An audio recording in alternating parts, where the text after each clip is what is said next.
नमस्कार, आप देख रहे हैं सी न्यूज़ भारत और मैं हूं आपके साथ आकांक्षा। तो वक्त हो चुका है न्यूज़ बुलेटिन का और आज इस न्यूज़ बुलेटिन में हम जानेंगे कि कहां 42 मिनट की बारिश ने खोली नगर निगम की पोल, कहां एक व्यक्ति ने तीर मारकर अपने ही छोटे भाई के पत्नी को किया घायल और बाराबंकी पुलिस ने किसके विरुद्ध कसा शिकंजा। ये सब जानेंगे विस्तार से, तो चलिए निगाह डालते इस वक्त की खास खबरों पर। अम्बेडकर नगर में एआरटीओ द्वारा पीछा किया जा रहा ट्रैक्टर अनियंत्रित होकर पलट गया, जहां हैंडपंप पर बटन साफ कर रहे कई लोग ट्रैक्टर के नीचे दब गए और एक की मौत हो गई है। एक व्यक्ति के अभी भी दबे होने की आशंका जताई जा रही है और कई लोग घायल हो गए। बता दें कि गुस्साए लोगों ने एआरटीओ की गाड़ी को आग के हवाले कर दिया। जलालपुर थाना क्षेत्र के पट्टी चौराहे की पूरी घटना है। अम्बेडकर नगर से सी न्यूज़ संवाददाता अजय कुमार उपाध्याय की रिपोर्ट। बाराबंकी में राजस्व विभाग और कोतवाली पुलिस के संयुक्त टीम द्वारा खनन माफियाओं के विरुद्ध बड़ी कार्रवाई की गई, जहां मिट्टी का अवैध खनन करने वालों पर पुलिस ने शिकंजा कसा है और एक जेसीबी सहित 5 ट्रैक्टर ट्रॉली को सीज कर दिया है। बाराबंकी से सी न्यूज़ संवाददाता सूर्यकरण सिंह की रिपोर्ट। उत्तर प्रदेश के जनपद बुलंदशहर में थाना खुर्जा नगर कोतवाली क्षेत्र के उस्मानपुर रोड स्थित बम्बे के निकट अधिवक्ता की गोलियों से भूनकर हत्या कर दी गई, जहां घटना के बाद इलाके में हड़कंप मच गया है। वहीं सूचना मिलने के बाद मौके पर पहुंची पुलिस ने शव को कब्जे में लेकर पंचनामा भरकर कार्रवाई शुरू कर दी है। क्या मामला है? क्या नाम है? कल मेरा नाम अशोक कुमार गुप्ता। लड़का 6:30 बजे बिजली का सामान लेने के लिए गया, फिर देर तक नहीं आया तो फिर मैंने टेलीफोन किया। किसी ने बताया कि ये यहाँ का हेल पड़ा है, तुम फटाफट आ जाओ। मैं वहाँ गया तो मरा हुआ पड़ा था, सीने में गोली लगी हुई थी इसके। फिर पुलिस भी आ गई थोड़ी देर में, फिर इसे पोस्टमार्टम के लिए लिया। आपने कुछ शिकायत करी पुलिस में? किसी को शक है आपको? न शक का तो कोई नहीं किया है, मेरे दिमाग में तो कोई कहीं अभी शक जा नहीं रहा। रंजिश की पुरानी ना पुरानी थी, एक पहले इसके एक बार और गोली लगी थी। कितने साल पहले? 2009 में 19 में उसका मैटर चल रहा था। कल उसकी तारीख भी थी, तो शक केवल वहीं जाता है और सब कहीं नहीं जाता। तो आपने बात पुलिस को बताया? हाँ बताया था तो आप क्या चाहते हैं? भैया कि क्लियर हो जाए कि आखिर कौन आदमी ऐसा, किस कारण से, क्यों ये सब हुआ। अधिवक्ता की बेटी की हत्या की गई है, क्या मामला है? ये सुमित कुमार गुप्ता नाम का एक युवा लड़का है, जिसकी उम्र लगभग 25-26 वर्ष के आसपास थी और इसके पिता अशोक गुप्ता अधिवक्ता हैं, तहसील में वकालत करते हैं। इनका कहना है कि शाम को 6 बजे के आसपास उनका बेटा घर से बल्ब लेने के लिए निकला। लगभग 8:45 बजे के आसपास इन्हें सूचना मिली और उस आधार पर इन्होंने एक तहरीर दी है बनाम अज्ञात। जो प्राथमिक छानबीन से बात निकल के आ रही है कि आज से लगभग 2 वर्ष पूर्व इस लड़के को गोली अलीगढ़ बॉर्डर पर मारी गई थी। उसमें जो अभियुक्त, उस समय भी अभियोग जो है बनाम अज्ञात पंजीकृत हुआ था। बाद में इसी लड़के ने, जो मृतक है, शिनाख्त के आधार पर दीपक पुत्र धर्मपाल नाम के एक व्यक्ति को उसमें प्रकाश में लाया गया। इसकी शिनाख्त के आधार पे वो अभियुक्त जेल गया और बाद में हाई कोर्ट से बेल आउट हुआ और इन्हें काफ़ी कुछ आशंका उसी को लेके है। उस प्रकरण में भी कोई ऐसी रंजिश अब तक बहुत महत्वपूर्ण नहीं निकल के आई है। उसमें इनका ये कहना है कि जिस लड़के ने गोली मारी थी उसके पिता ने एक मुकदमा किया था तहसील में, जिसमें पैरवी वकील साहब कर रहे थे इसके पिता, और उस प्रकरण में इन्होंने करीब 40-50 हज़ार रुपये उससे लिए थे। वो केस हार गए थे, तो इनको ये आशंका है कि उसी वजह से प्रतिशोध में उसने इनके बेटे को गोली मारी थी। फिलहाल सभी पहलुओं पर बहुत गहराई के साथ हम लोग छानबीन कर रहे हैं और काफ़ी कुछ सुराग भी मिला है घटना के बाद और घटना के क्रम के संबंध में, और बहुत जल्दी हम लोग इसको वर्कआउट कर लेंगे। बुलंदशहर से सी न्यूज़ संवाददाता रविंद्र शर्मा की रिपोर्ट। गोंडा के तरफगंज पकड़ी बाजार मनहना इंडिया बैंक में खाता जमा एवं निकासी संबंध में पासबुक पर बैलेंस न चढ़ाने या प्रिंटर को लेकर खाता धारक को असिस्टेंट मैनेजर मनीष कुमार वर्मा ने बैंक के अंदर ग्राहकों के साथ दुर्व्यवहार और सामाजिक अवहेलना करते हुए गेट के बाहर गार्ड द्वारा करवाया, जिससे ग्राहक को दहशत सी बन गई है। ऐसे कर्मचारी के साथ कार्रवाई होनी चाहिए। गोंडा से सी न्यूज़ संवाददाता शिवराम पांडे की रिपोर्ट। साहिबगंज के तालझारी में चौपाल गांव के निवासी छलका हेम्ब्रम ने शुक्रवार को अपने ही छोटे भाई की पत्नी तालामय मुर्मू को जान से मारने की नियत पर कमान से तीर मारकर पूरी तरीके से घायल कर दिया है। जानकारी के अनुसार कमान से निकला हुआ तीर महिला के सीने में दाएं हिस्से में जाकर लग गया, जिससे महिला बुरी तरीके से लहूलुहान हो गई है। सूचनाएं मिली वहाँ के मुखिया साहब के द्वारा एक महिला तालामय मुर्मू को करीब 5 बजे सुबह तीर मार दिया गया है। उनके भैंसुर झलका हेम्ब्रम के द्वारा बेटी भी क्यों तीर मार दिया। जो सूचना मिलते हैं तुरंत एम्बुलेंस के माध्यम से जो है आधा घंटा के अंदर हम लोग साहिबगंज सदर अस्पताल भेज दिए, जहाँ से उनको रेफर करके सूर्या क्लिनिक में इलाज किया जा रहा है और उसे गिरफ्तारी हेतु छापेमारी किए भी फरार चल रहे हैं। झारखंड से सी न्यूज संवाददाता संतोष की रिपोर्ट।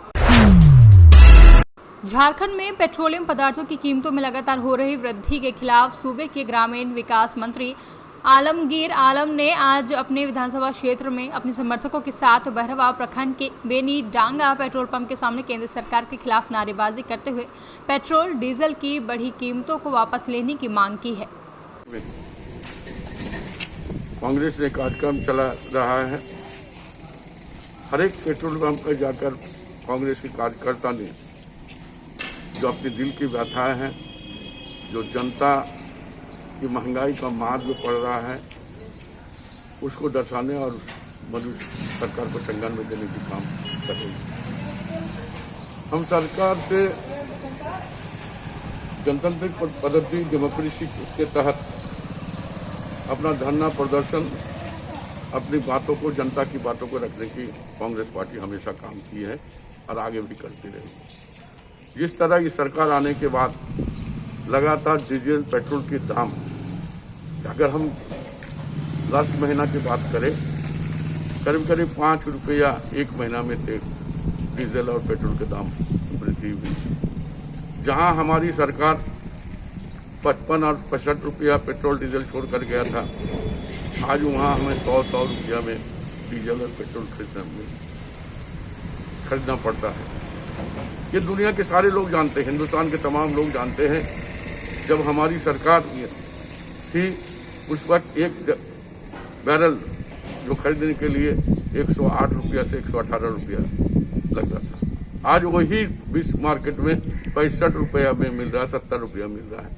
यानी आज दाम घटनी चाहिए था, लेकिन ये लोग टैक्स पर टैक्स, जीएसटी और ये सब लगाकर आज इतना ही महंगाई कर दी है कि आम जनता का पेट्रोल डीजल खरीदने के लिए सोचना पड़ रहा है।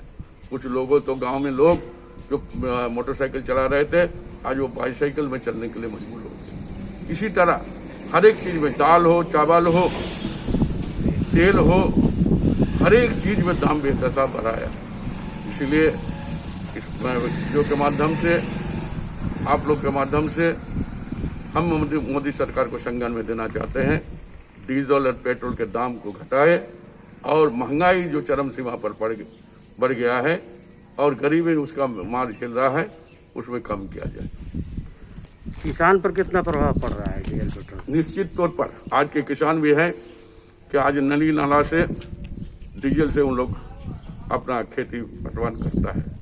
आज किसान सही तरीका से अपना जमीन का पटवान नहीं कर पाता है डीजल की कीमत के लिए।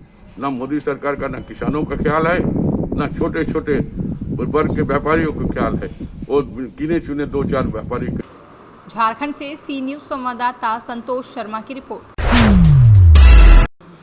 मऊ जनपद के मोहम्मदाबाद गोना थाना क्षेत्र के कैलेंडर तिराहे पर स्थित साजिदा क्लिनिक पर आज पोस्टर सहायतार्थ परामर्श केंद्र का उद्घाटन भाजपा के क्षेत्रीय मंत्री अखिलेश तिवारी ने फीता काटकर किया। वहीं उन्होंने कोविड मरीजों के लिए हेल्पलाइन नंबर भी जारी किया। आपको बता दें कि अखिलेश तिवारी ने बताया कि पोस्ट कोविड सहायतार्थ परामर्श केंद्र उद्घाटन करने का उद्देश्य है कि जिन लोगों को कोविड हो चुका है, उसके बाद भी उन्हें कुछ हल्की फुल्की परेशानी या शरीर से संबंधित कोई भी परेशानी है, उन सभी की मदद की जा सके। लेकिन इसका उद्देश्य क्या है? जैसा कि आप सभी जानते हैं कि हम लोग पिछले कई दिनों से हम लोग कोरोना जैसी महामारी से जूझ रहे हैं। इसी चीज़ को ध्यान में रख करके भारतीय जनता पार्टी में हमारे जिले के यशस्वी जिलाध्यक्ष श्री प्रवीण गुप्ता जी के नेतृत्व में हम लोगों ने यह सोचा है कि हर जिले में, प्रत्येक जिले में हम लोगों ने एक पोस्ट कोविड सेंटर बनाया है। इसका मुख्य उद्देश्य यही है कि जो भी कोरोना से मरीज ठीक हो चुके हैं वो यहाँ पर आकर के डॉक्टर का समय शाम को 5 से 7 बैठने का है, वो यहाँ पर आकर के डॉक्टर से अपनी बात कह सकते हैं कि हमको कोरोना से ठीक होने के बाद भी हमको ये परेशानी, ये समस्या आ रही है, इसलिए इसका उद्देश्य यही है कि वो लोग आए और मिलें। आप कोविड सहायता कक्ष का जो उद्घाटन हुआ, इसका उद्देश्य क्या है सर?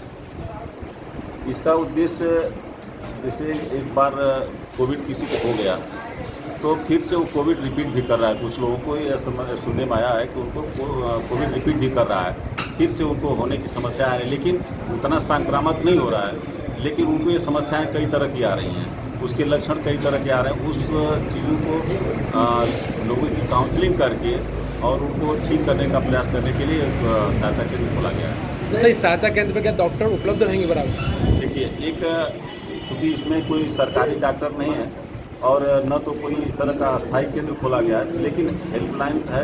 डॉक्टर 2 घंटे 3 घंटे इस पर बैठेंगे तो इस केंद्र पर, और उसके बाद उनका नंबर रहेगा। लोग 2 घंटे 3 घंटे में आकर के भी और अपने नंबर से उनके संपर्क करके भी सहायता ले सकते हैं। ये जो इसमें जो आपके 4 कार्यकर्ता नामित किए गए, उनका मतलब क्या रोल रहेगा? 4 कार्यकर्ता जो इस कार्यक्रम में जो नामित किए गए, वो कार्यकर्ता डॉक्टर्स और जो पेशेंट आएंगे उनके बीच में एक सहायता करने का काम करेंगे। जी, लोगों को जागरूक करने का काम करेंगे। सर, जो हेल्पलाइन नंबर जो वहाँ पर अभी आपने उद्घाटन कराया है, क्या उसमें डॉक्टरों के नंबर है क्या? हाँ, डॉक्टर। जैसे करीबन कितने डॉक्टर सर यहाँ पर अगर दिन भर में बैठेंगे? 1-2 डॉक्टर बैठेंगे जी।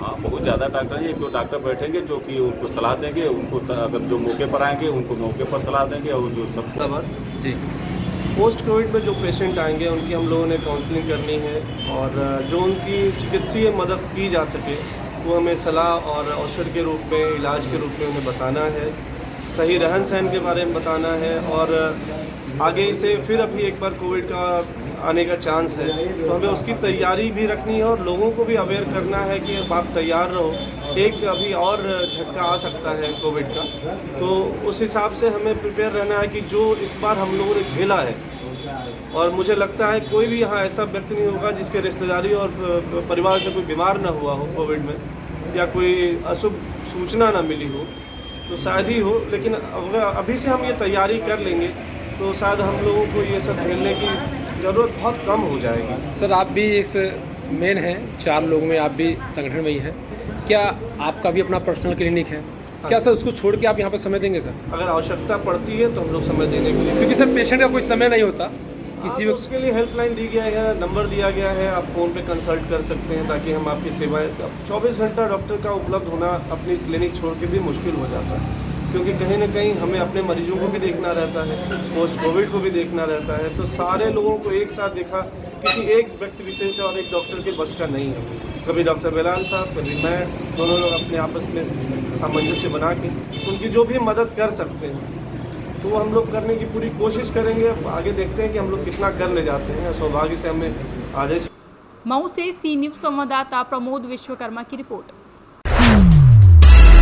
यूपी में हाल ही में संपन्न हुए 33 पंचायत चुनावों के बाद विभिन्न पदों के चुने हुए प्रतिनिधियों के कोरोना व अन्य कारणों से रिक्त पदों के लिए आज उपचुनाव का मतदान किया जा रहा है। इसी कड़ी में रायबरेली के अमावा विकासखंड के डिगिया ग्राम सभा में भी पंचायत सदस्यों के 2 रिक्त पद के लिए मतदान किया जा रहा है, जहां ग्राम सभा में संचालित प्राइमरी विद्यालय को बूथ बनाया गया। मतदाता सुबह से अपना मताधिकार का प्रयोग कर रहे हैं। अपना परिचय दिए। मोहम्मद सईद प्रधान डिगिया। प्रधान जी, इस बार चुनाव को लेकर क्या रुझान है? चुनाव को लेकर अच्छा रुझान है, जनता ने चुना है, काफ़ी अच्छे वोटों से जिताया है, दूसरी बार प्रधान बने हैं, और हमारा जो सपना है, जो लोगों से वादा किया उसको पूरा करेंगे। विद्यालय को साफ सुथरा बनाएंगे, गांव की सड़कें और नाला और गांव के अंदर जो हमारे रास्ते गड़बड़ हैं, और गरीब लोगों को आवास दिलाने का मैंने जो वादा किया था वो वादा भी पूरा करेंगे। मौजूदा गवर्नमेंट योगी जी से मुझे बड़ी उम्मीद है कि 2022 तक हमारे गांव का जो आवास का लक्ष्य वो पूरा करेंगे। इस बार यहाँ पर आज क्यों उपस्थित हुए हैं आप? यहाँ पर आप क्यों हमारे यहाँ 2 वार्ड के चुनाव छूट गए थे, 2 नंबर और 5 नंबर, उस इक्कीसी का आज मतदान हो रहा है, शांतिपूर्ण मतदान हो रहा है। कौन सा चुनाव छूट गया था? वो ग्राम सदस्य जो रायबरेली से सी न्यूज संवाददाता कमाल अहमद की रिपोर्ट। सहारनपुर के गागड़ाहेड़ी में सीओ सदर अजेंद्र कुमार ने शाम को पुलिस बल के साथ बाजार में गश्त किया, जहां पुलिस ने बाजार भी बंद कराए। सीओ सदर अजेंद्र कुमार ने कहा कि सरकार द्वारा जारी कोविड-19 की गाइडलाइन का पालन करें। सीओ सदर ने यह भी कहा कि शुक्रवार शाम 7 बजे से सोमवार प्रातः 7 बजे तक साप्ताहिक बंदी रहेगी, जिसमें केवल आवश्यक दुकानें, मेडिकल सेवा आदि खुली रहेंगी, बाकी बाजार बंद रहेगा। सहारनपुर से सी न्यूज संवाददाता प्रदीप धीमान की रिपोर्ट। फिलहाल के लिए न्यूज बुलेटिन में बस इतना ही। देश और दुनिया की तमाम बड़ी खबरों के लिए देखते रहें सी न्यूज भारत।